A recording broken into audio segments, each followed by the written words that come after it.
kabur ke Jordania. Hentikan MBG.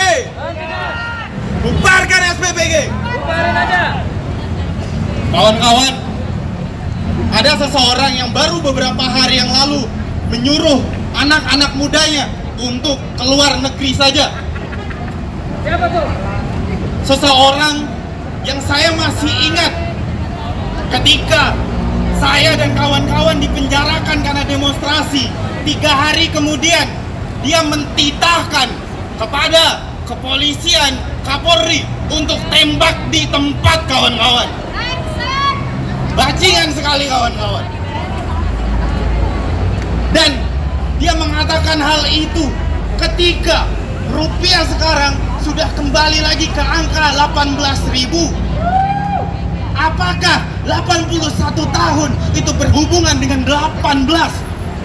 Karena dia sangat suka sekali memakai angka dan angka, kawan-kawan.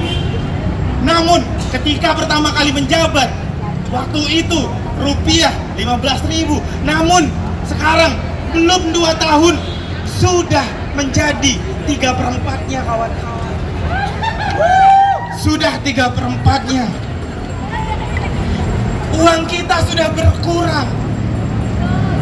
Kita beli apa-apa makin mahal, teman-teman. Dan dibalik semua itu, sekarang di lapas Cipinang masih ada teman kami sebanyak 8 orang yang dipenjarakan. Dan di tempat-tempat lain di Bandung ada sekitar 25 orang yang masih ditahan di Kebonwaru, kawan-kawan. 2 hari yang lalu saya masih sidang. Jadi teman-teman, sebenarnya anak muda Indonesia itu berani. Kenapa? Karena ketika mereka dituduh melakukan kejahatan, bahkan kejahatan yang tidak jelas seperti repost postingan, membuat meme, membuat postingan ajakan demo, anak muda Indonesia tidak kabur ke Jordania.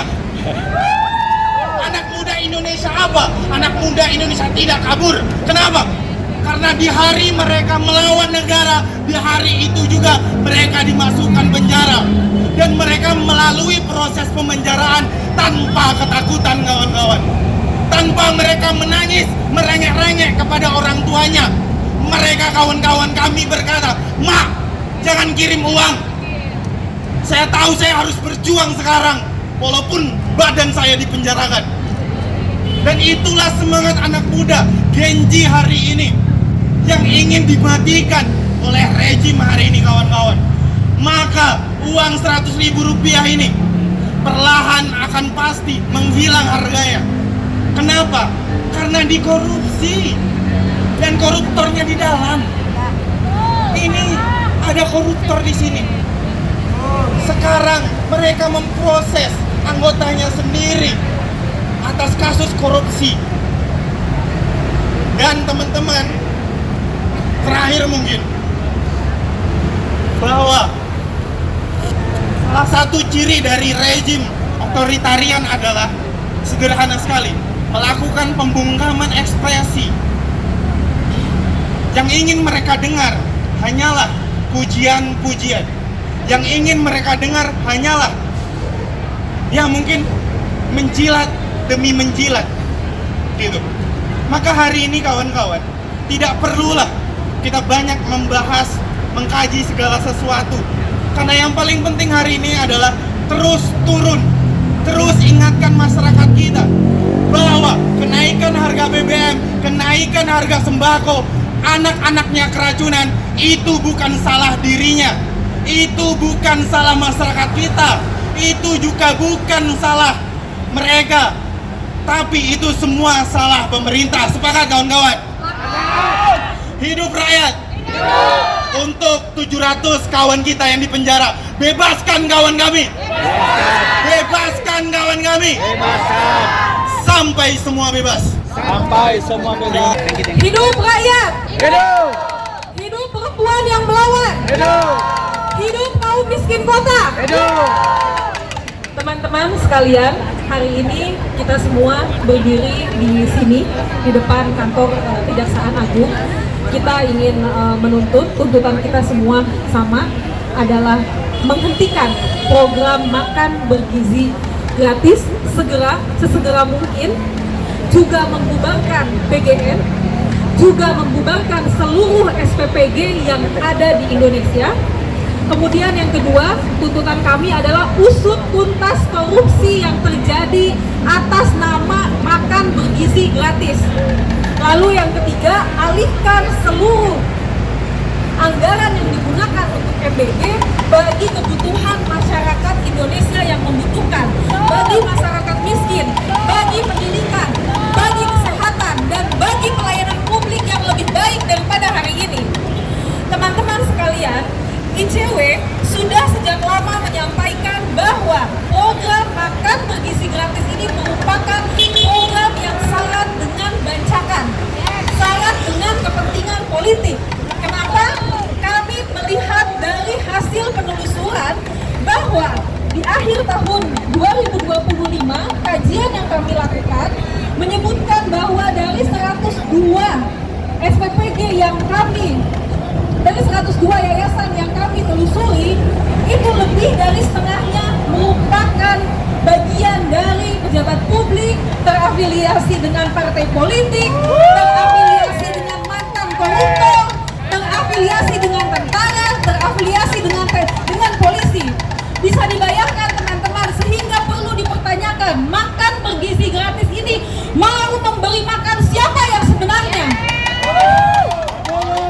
Di luar itu, terkait dengan MBG, kita sudah melihat bahwa sudah terjadi kasus korupsi yang jelas-jelas merugikan negara.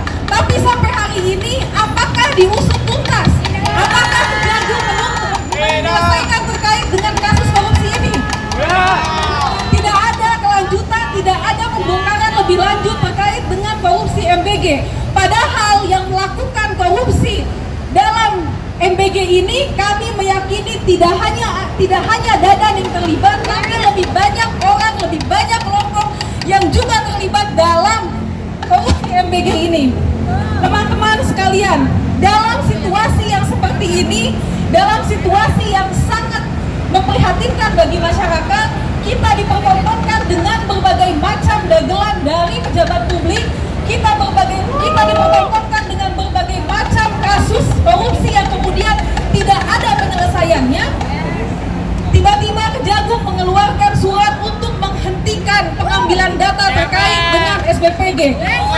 Apa tandanya? Apakah hal tersebut memberikan intensi bahwa Kejagung mau menyelesaikan kasus korupsi MBG? Tidak.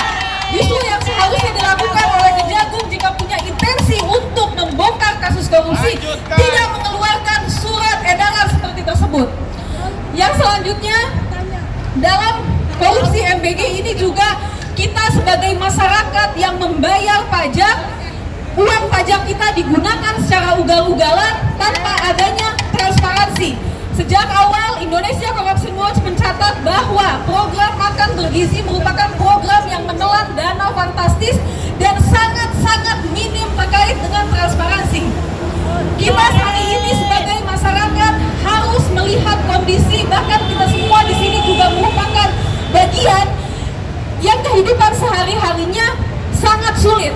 Untuk makan saja mungkin kita sulit, tapi kita harus melihat pejabat publik kita berfoya-foya menggunakan uang pajak, bisa melakukan apa saja, tapi kita sebagai masyarakat tidak pernah diperhatikan selayaknya oleh pemerintah atau oleh pejabat publik.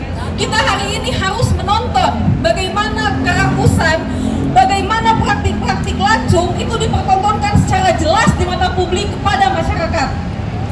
Hal-hal semacam ini yang harusnya tidak terjadi, dan harusnya kita semua, tidak hanya kami yang ada di sini, tapi siapapun yang ada di luar lingkaran ini yang berdiri di sini, semua masyarakat harus berdiri, harus punya suara yang sama bahwa MBG harus dihentikan segera dan SPPG juga PGN harus dibubarkan.